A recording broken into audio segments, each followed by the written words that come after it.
Hi everybody, Roger Levin here with your Specialty Practice Pearl of the Week. Well, let's talk about the Professional Relations Coordinator and cheating on time again. But this time, let me do it in a case study format.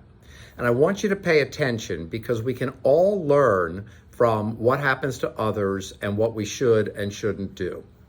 So, this practice came on board in referral marketing as a client and hired a PRC.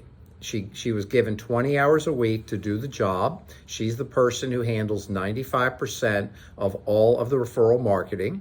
We train her. She knew nothing about referral marketing, so we train her start to finish. We teach her how to analyze the referral base, which you can do. We teach her how to handle delivery routes, which you can do. We teach her that she's not just a delivery person. She's a liaison to referring offices, and how to ask questions about referrals and customer service, which you can do. And she had 20 hours a week, and then to work on her monthly analysis of the referral base, how to analyze the spreadsheets, how to know who's growing, who's declining, where the red flags are, all of which you can do. Things were going great. The practice was up 17% in referrals at the 6-month point. Doing great, and that's what we want to happen.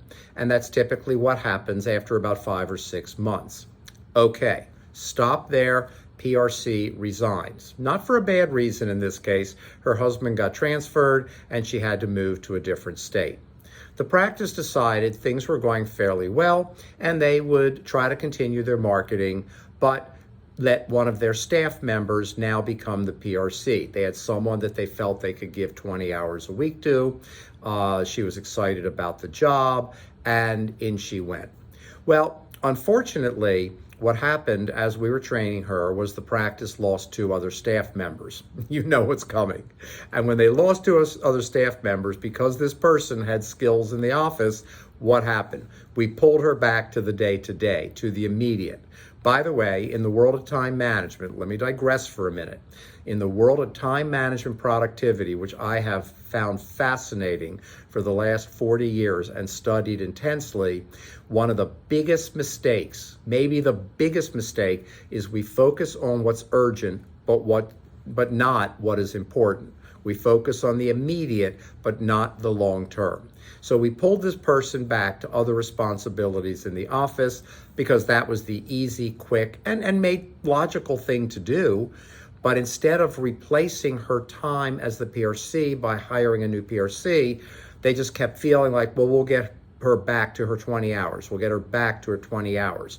Oh, by the way, if you have never seen me before, you need a minimum of 16 to 20 hours for 1 to 2 doctors, and the amount of time the PRC needs scales up from there. And the biggest mistake is cheating on PRC time. The program will simply not work.